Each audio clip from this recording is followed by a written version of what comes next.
오늘이 9월 둘째 주일인데 제가 2년 전부터 이 가을 9월 초순이 되면 걱정 반, 감사 반 이렇게 막 뒤섞이는 묘한 감정이 들기 시작했습니다. 왜 그러냐면 2년 전 이맘때에 제가 급성 심근경색에 걸려가지고 천국과 지옥을 왔다 갔다 바울이 본 이 계시가 아니라 아무튼 몸으로 이렇게 왔다 갔다 한 경험이 있어서 그런 생각이 들기 시작했는 것 같습니다. 우즈벡의 신학교 강의차 비행기를 타고 가다가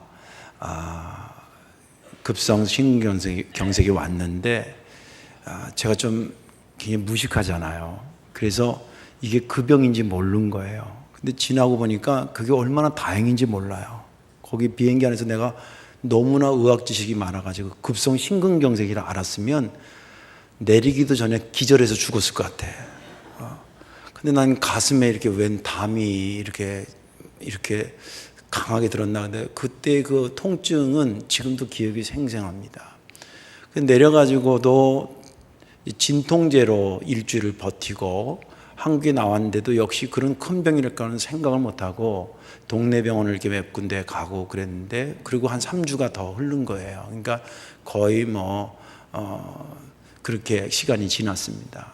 근데 제 친구 목사가 너 아무래도 이상하다. 너 큰 병원에 가봐야 될 것 같다. 그러다가 또 우리 교회 권사님 한 분이 목사님 아무래도 큰 병원에 가보세요. 그렇게 조언을 해주셔서 그때 조금 걱정스럽더라고요. 그래서 큰 병원에 갔더니 진찰 하자마자 환자복으로 갈아입고 입원하라는 거예요. 그래서 의사가 왜 인제 왔냐고. 목사님이시라며요? 아실만한 분이 뭘 하러 내가. 아니 아실만한 분이 그러더라고요. 아무튼 그러고 나서 한 달 입원을 하고 의사의 진단은 크게 세 가지입니다. 하나는 심장 기능이 일단 떨어졌습니다. 그 다음에 두 번째는 약을 계속 드셔야 될 것 같습니다. 또 세 번째는 3개월에, 이제 그 당시에는 한 달에 한 번씩 오지만 점점 기간이 늘어나서 요새는 3개월에 한 번씩 병원에 와서 진찰을 받고 치료를 받으세요. 그런 진단을 받고 퇴원을 하게 됐습니다. 그 진단을 받고 제가 천국 문 입구까지 갔다 왔구나라는 것을 그때 깨달았습니다. 아플 때는 아픈 것만 있고 걱정은 안 됐는데 의사 얘기를 듣고 나니까 이게 걱정스러운 일이었구나, 보통 일이 아니었구나, 새삼 그때 느꼈습니다. 한 달이 저한테는 굉장히 긴 시간이었습니다. 그렇게 한 달을 목회하면서 한 달 동안 쉬어본 적이 없었기 때문에 굉장히 긴 시간이었는데, 그러나 의미는 굉장히 있던 시간이었습니다. 크게 두 가지 생각이 저를 늘 붙잡았는데, 하나는 회개하는 것이었습니다. 내 속에 나도 모르게 쌓여져 있던 교만한 것들, 이런 것들에 대해서 철저하게 회개하게 됐고, 또 예수님처럼 목회한다고 그렇게 맨 처음에 서원하고 목회에 뛰어들었는데 하면 할수록 인간적인 생각에 목회를 하는 때 묻은 목회의 모습을 보면서 회개하게 되고, 그리고 내 몸을 관리하지 못한 것도, 이게 나쁜 짓하고 거짓말하는 것만 죄인 줄 알았지 내 몸을 관리하지 않는 것도 죄 중에 죄구나, 그런 생각을 하면서 철저하게 회개를 했습니다. 더불어 감사가 막 일어나더라고요. 첫째는 살려주신 하나님, 그 얘기를 들으니까 오싹한 거예요. 거긴지도 모르고 갔다 온 건데 오싹하더라고요.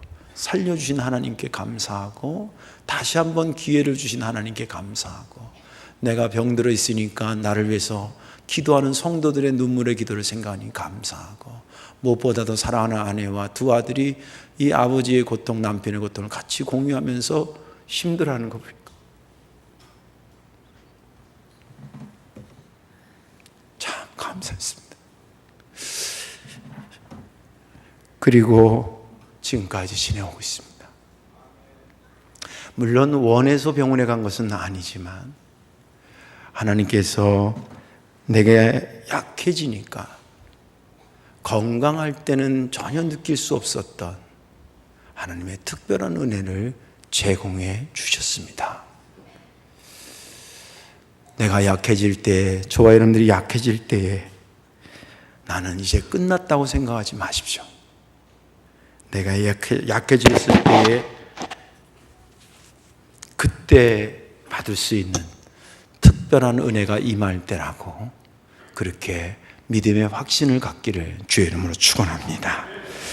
오늘 본문에 있는 말씀은 바울이 고린도 교회에 보내는 자기 신앙 간증과 같은 이야기입니다. 두 스토리가 나오는데, 앞에 나오는 첫 번째 스토리는 삼층천에 갔다 왔다는 스토리입니다. 당시에 기독교인들의 세계관은 이 땅에 사는 것을 1차 세계라고, 하늘이라고 봤고, 공중을 2차 하늘이라고 봤고, 주님이 계시는 천국을 3차 하늘이라고 봤습니다. 그래서 천국의 낙원에 들어갔다 왔는데 그 이야기를 간증하고 있고, 또 한 가지 두 번째 이야기는 자기에게 고질병이 있는 것에 대한 이야기를 합니다. 그런데 앞에 나와 있는 삼층천에 간 천국 갔다 온 게 이게 흔한 간증이 아니잖아요. 여기 뭐 몇 분 계세요? 거의 없잖아요. 저도 없거든요. 그런데 그런 엄청난 것을 받았기 때문에 이것을 전하는데 조심하는 거예요. 얼마나 겸손한지 몰라요. 그래서 그 엄청난, 내가 삼층천에 갔다 왔다는 얘기를 하면서 내가라고는 말을 빼요. 뭐라고 그러냐면 내가 아는 그리스도 안에 있던 어떤 사람이 그렇게 얘기를 해요. 그가 하나님의 낙원에 불려갔는데 엄청난, 입으로 감히 옮길 수 없는 어마어마한 말을 듣고 어마어마한 것을 보고 왔다는 거예요. 근데 나가는 그 사람이 누군지 모르고 아마 다만 그리스도 안에 있는 한 사람을 알 뿐이다. 그러면서 두 번째 스토리에 대한 간증을 할 때는 자기를 정확히 제시합니다. 나에게 내 간증을 또 들어주십시오. 나에게는 고질병이 있습니다.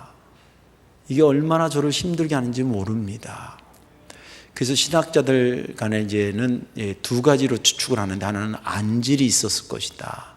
두 번째는 간질병이 있었을 것이다. 뭐 둘 중에 하나인데, 이렇든 저렇든 자기의 삶을 굉장히 힘들게 하는 거지요. 그리고 더 미치겠는 거는 이 바울이 다른 사람을 위해서 예수님의 이름으로 기도하면 병이 낫는 거예요. 근데 정작 자기 병은 안 낫는 거예요. 그래서 하나님한테 기도합니다. 하나님, 저를 좀 고쳐주십시오. 제가 나쁜 일 하는 사람도 아니고 복음 전하는데 이게 여러 가지 걸림돌이 됩니다. 저를 좀 고쳐주세요.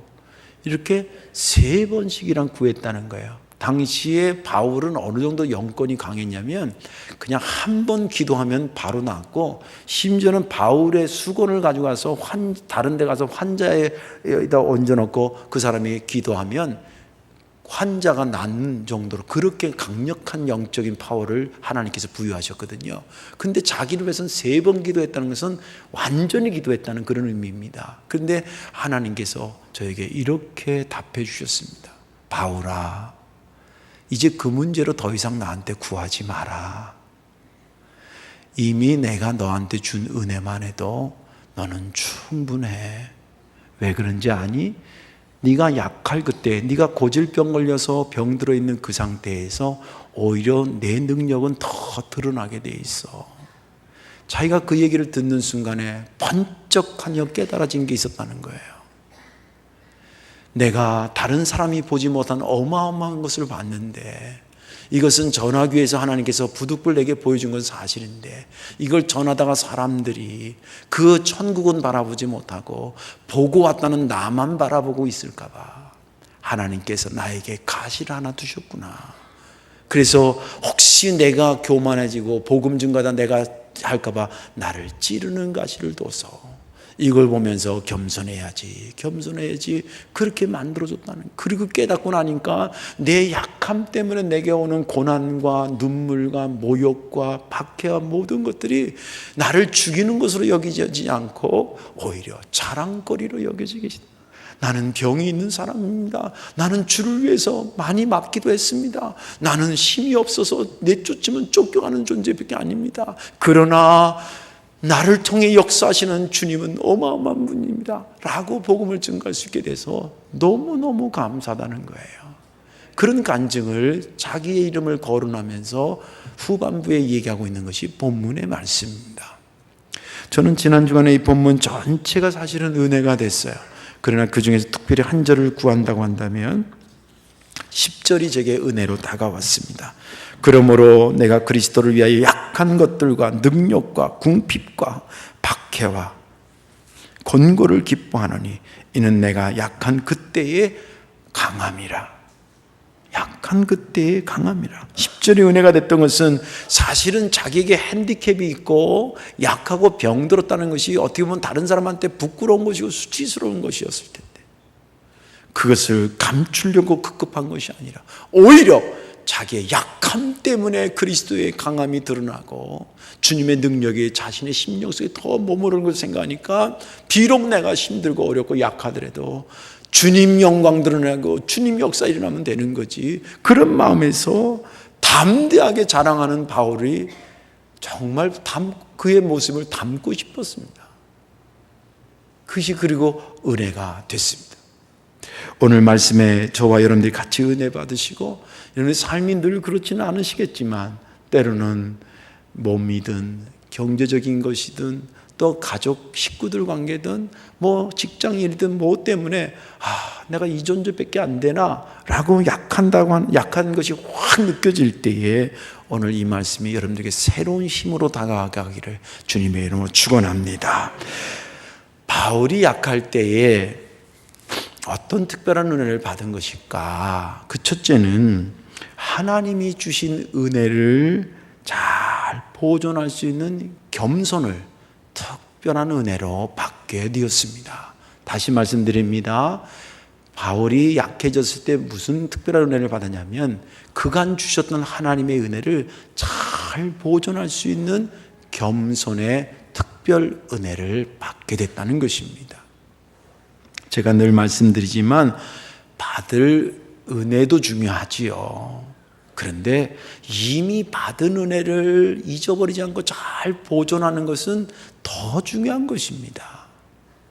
근데 신앙의 패턴을 보면 앞으로 받을 은혜에 대해서 막 사모하는 것 같아. 근데 이미 받은 은혜를 잘 보존하고 유지시켜야 되겠다라고 하는 노력은 그거에 비해서 상대적으로 적게 하는 건데 거꾸로 하셔야 됩니다. 잘 보존할 때 잘 주시는 거예요. 믿음 되길 바랍니다. 바울이 경험한 것은 사실은 아무나 경험한 것을 경험한 게 아닙니다. 어마어마한 것을 경험합니다. 하나님의 낙원에 가서 보고 왔다는데 이게 지금 2000년 전의 이야기인데 2000년 역사 속에 이런 경험을 한 사람이 그렇게 진짜 몇 손가락 꼽을 정도밖에 안 돼요. 그 흉내된 이단들이 더 많아서 그렇지 실제 정말 주님 전전에 가가지고 삼층천에 가서 주의 낙원에 가서 하나님의 보좌를 보고 온 사람들 몇 안 됩니다. 아주 거의 독보적인 은혜를 경험한 거지요. 그것은 왜 그러냐면 바울이 복음을 증거하는 사람이기 때문에 하나님께서 바울에게 특별히 보여주신 거라고 저는 믿어요. 그래서 더 확신을 가지고 증거하게 그렇게 하셨던 거죠. 그런데 여기에 경계해야 될 것이 두 가지가 있었습니다. 어떤 경계냐면 하나는 바울 자신이고 그 내용을 듣는 사람들이 두 부류가 경계 대상이었습니다. 예를 들자면 바울이 자기가 삼층천에 갔다 왔다는 얘기를 하면 복음을 증거하기 위해서 천국에 대한 이야기를 해야 돼, 안 해야 돼요? 하지요. 천국은 이런 곳입니다 라고 했는데 내가 보고 왔습니다 그러면 사람들이 말이에요. 이 인간들이 얼마나 우매한지 저부터도 그가 보고 온 천국만 생각하면 되는데 보고 왔다라는 바울에 더 관심을 기울여. 안 그럴 것 같죠? 제가 이 세계 기독교 유적지 같은 거 이렇게 탐방하고 그러면 오래전에 요한이 요한계시록을 쓴 그리스 반모섬에 갔었어요. 거기 가면 이 동상으로 요한을 이렇게 만들어가지고 이렇게 의자에 앉아 있는 이런 모습입니다. 아주 크게 좀 만들었어요. 그리고 거기 이제 들어가서 보게 되는데 앞에 철조망이 이렇게 쳐져 있어. 근데 그 철조망에다가 손을 넣으면 그 이제 안에 이게 동상으로 있는 요한 사도의 발가락, 엄지발가락 끝이 달까 말까 그건 고걸이요. 근데 사람들이 거기다 손을 넣고 거기 와가지고 요한을 사용하신 주님을 만나고 가는 게 아니라 그 계시를 받은 요한의 그 동상, 그것도 본체도 아닌 동상의 발가락 만지라고 이렇게 해가지고 손을 기를 쓰고 만져가지고 동상이 전체로 검은데 발가락만 뺀질뺀질해. 네. 그래서 개신교에서는 어떤 동상을 안 만드는 이유가 그런 겁니다. 자꾸 만들면 물론 좋죠. 그런데 사람이 이게 약하기 때문에 동상을 만들면 예수님이 잊어버리고 그 동상의 주인만 안단 말이에요. 그런 우려가 있었던 거예요. 근데 그것은 하나님만 그렇게 걱정한 것이 아니라 바울 자신도 그렇게 걱정하고 있었어요. 그러던 중에 고질병이 생긴 거예요. 근데 바울은 맨 처음에 자기가 본 환상과 고질병과를 연관시키지는 않았어요. 이건 병은 병이고 본 건 본 거였습니다. 그런데 고질병이 생겼으니까 하나님한테 고쳐달라고 아까 말한 것처럼 구한 거예요. 하나님 고쳐달라고 그러는데 하나님의 대답이 바울아, 네가 노력하는 건 알지만 더 이상 너 고쳐달라고 나한테 기도하지 마라. 내가 이미 너한테 준 은혜만 하면 충분하다. 그리고 네가 약하다고 느껴지는 거, 병들어 있다는 거 느껴지는 거 안다. 그러나 거기에서 내 능력은 더 드러나고 더 강력하게 너를 사용해서 너를 통해서 내 능력이 나타나게 되는 거야. 할렐루야. 그것을 그가 말씀으로 깨닫고 나서 기록한 말씀이 7절 말씀이에요. 뭐라고 기록했냐면 여러 계시를 받은 것이 지극히 크므로 너무 자만하지 않게 하시려고 내 육체에 가시고 사단의 사자를 주셨으니 이는 나를 쳐서 너무 자만하지 않게 하려 하심이라.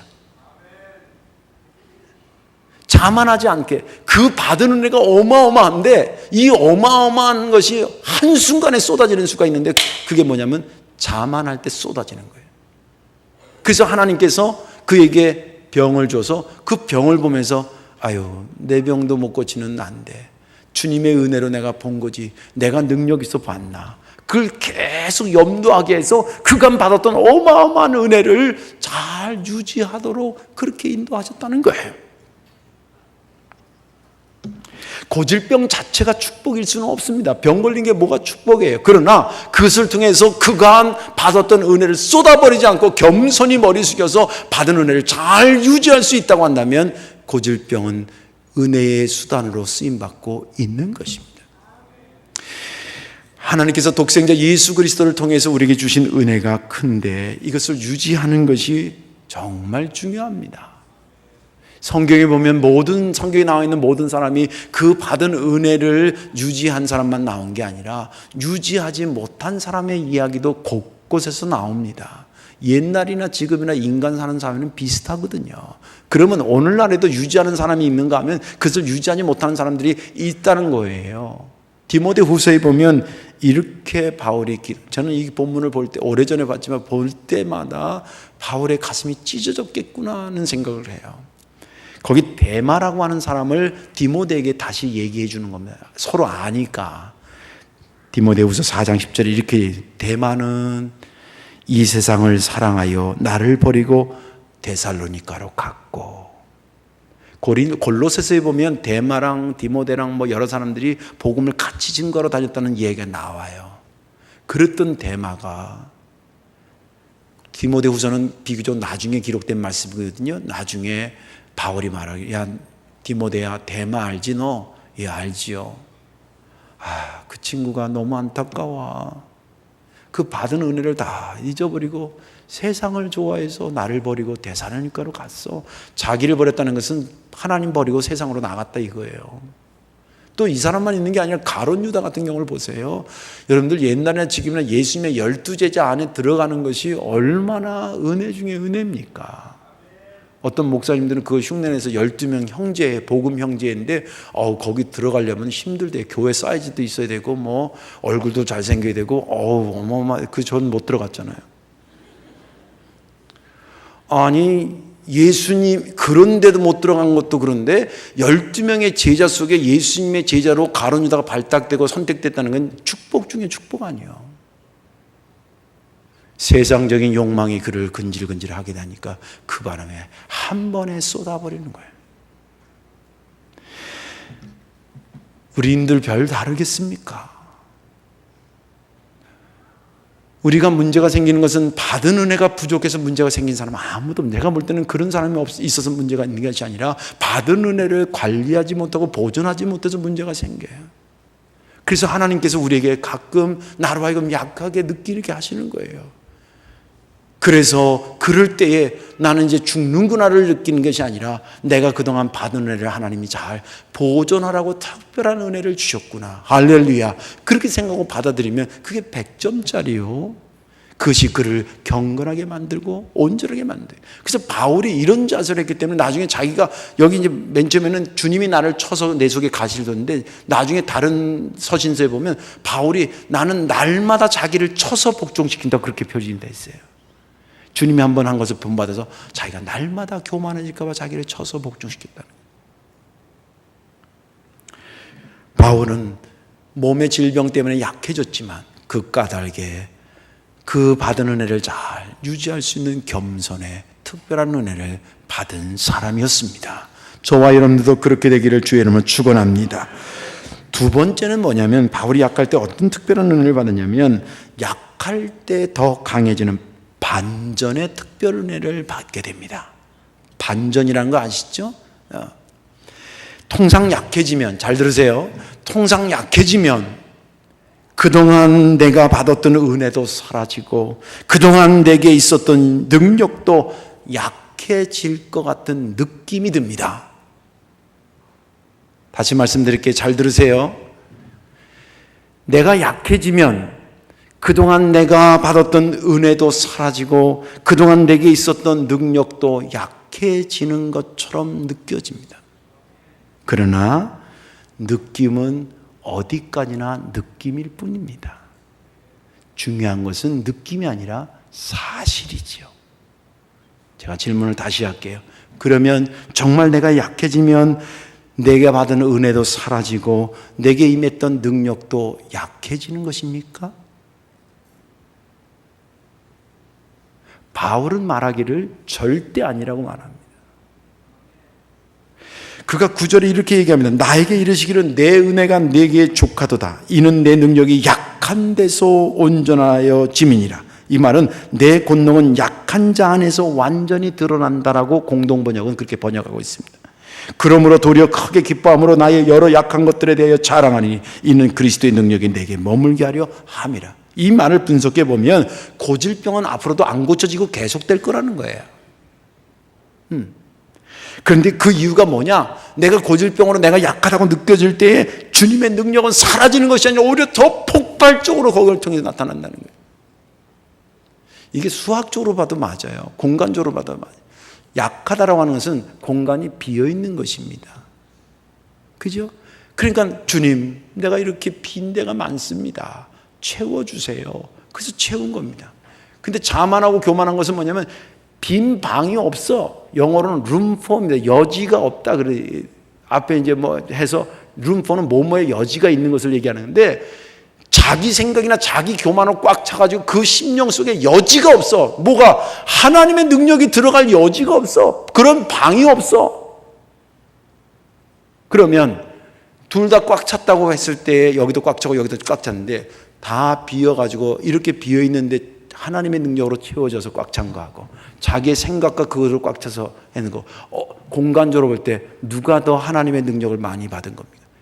세상적으로 볼 때 이 사람이 훨씬 강한 사람처럼 보여도 이쪽이 비어있으나 주님의 능력으로 채워진 이것이 더 강인한 것을 보여주고 있다는 거예요. 우리는 우리로서 강해질 수 없습니다. 하나님의 능력으로 강하게 되는 것임을 믿으시기 바랍니다. 우리만이 아니라 인간이 그렇습니다. 예를 들어 볼게요. 초대교회 때의 기독교의 상황은 정치적으로 로마의 통치를 받았고 종교적으로는 로마의 박해를 받았던 시대입니다. 아시죠? 당시에 로마 군인은 점령하는데 가서 싸워서만 이긴 게 아니라 그렇게 전투를 해가지고 하도 백전백승이니까 몰려온다 그러면 다 도망가서 저절로 그 땅을 확보하고 그랬다는 거예요. 그 정도로. 그래서 막강한 로마를 그때 얼마나 막강했는지 로마 때문에, 그 막강한 로마 때문에 생겨진 격언이 2000년이 지났는데 지금도 써먹는 게 한두 개가 아니에요. 모든 길은 어디로 통한다? 로마로 통한다. 이건 중학교만 나오면 아는 격언입니다. 모르는 사람은 조금 회개를 해야 돼요. 그 다음에 로마에 가면 누구 법을 따라라? 로마 법을 따라라. 이게 아마 우리나라 왔으면 까불지만 내 말 들어. 그거 할 때 로마에 가면 로마 법을, 그것도 강인한 로마를 표현하고 있고, 로마는 하루아침에 만들어진 게 아니야. 만만히 보지 마. 이것도 로마의 강성을 얘기합니다. 그래서 인간의 능력으로 채워져서 가장 강인한 형태로 나타난 것이 로마 정부였고 로마 군인이었는데, 이 로마 정부가 유일하게 이기지 못한 한 집단이 있었습니다. 잘 아시다시피 그 집단은 하나님의 능력을 부여받아서 이리 때리고, 세상 사람이 저리 때리면 이리 가고 저리 쫓겨가고 그런 사람인데, 하나님의 능력 받아서 아멘 아멘 아골골짝 빈들에도 주님 가라 그러면 가겠습니다. 그러면서 순종하고 살았던 기독교 공동체, 그들은 결코 이길 수가 없었습니다. 나중에는 두 손을 들고 기독교를 자기네 나라의 국교로 받아들이는 것은 우연이 아니고 하나님이 상징적으로, 인간이 강해질 수 있으나 그 인간의 강인함보다 더 강인한 것은 내가 역사하고 내가 주는 강인함으로 강인한 것이 진짜 강인한 것을 보여주고 있었습니다. 그런데 이게 언제 임하느냐? 누구에게 임하느냐? 여기에 임해달라고 할 때에 임하는 거예요. 근데 여기에 임해달라고 하는 이 기도가 언제 정말 절절하게 되느냐? 내가 약할 때 그렇게 되더라는 거예요. 내가 등 따숩고 내가 편할 때는 그 기도가 좀 약한데, 육신적으로, 경제적으로, 여러 가지 관계적으로 꼬이고 힘들고, 야, 내가 이렇게밖에 안 될까라고 약해졌을 때 주님, 나의 이 약함을 긍휼히 여기시고 이곳에 임재하시고 이곳에 채워주세요. 그랬을 때 거기가 제대로 채워지고 인간의 강인보다 더 강력한 하나님의 강인함이 거기서 드러나고 나타나고 완전해지기 때문에, 그 경험을 약한 자만이 겪을 수 있는 특별한 은혜라고 바울은 말하고 성경은 우리에게 말해주는 것입니다. 그렇다고 해서 우리가 일부러 병이 걸리자, 일부러 사업이 망해서 가난해지자, 그런 의미는 아니잖아요. 내 삶의 족적을 이렇게 살펴보면 어떤 사람은 유독 몸이 약한 사람이 있고, 어떤 사람은 유독 물질에 약한 사람이 있고, 어떤 사람은 유독 다른 자녀 키우는데 약한 부분이 있고, 내 삶에 약한 부분들이 있을 겁니다. 그것을 주님 앞에 고백하고, 주님, 특별한 은혜를 내게 주실 기회가 생겼습니다. 저는 그렇게 믿습니다. 이곳에 역사하여 주옵소서. 그렇게 해서 약할 때에 진짜 강인해지는 반전의 특별 은혜를 받게 되는 것입니다. 이제 말씀을 정리합니다. 여기 나와서 예배하는 모든 사람, 저를 비롯해서 모든 사람이 내가 자신이 약해지거나 그런 상황에 놓이기를 좋아할 사람은 아무도 없습니다.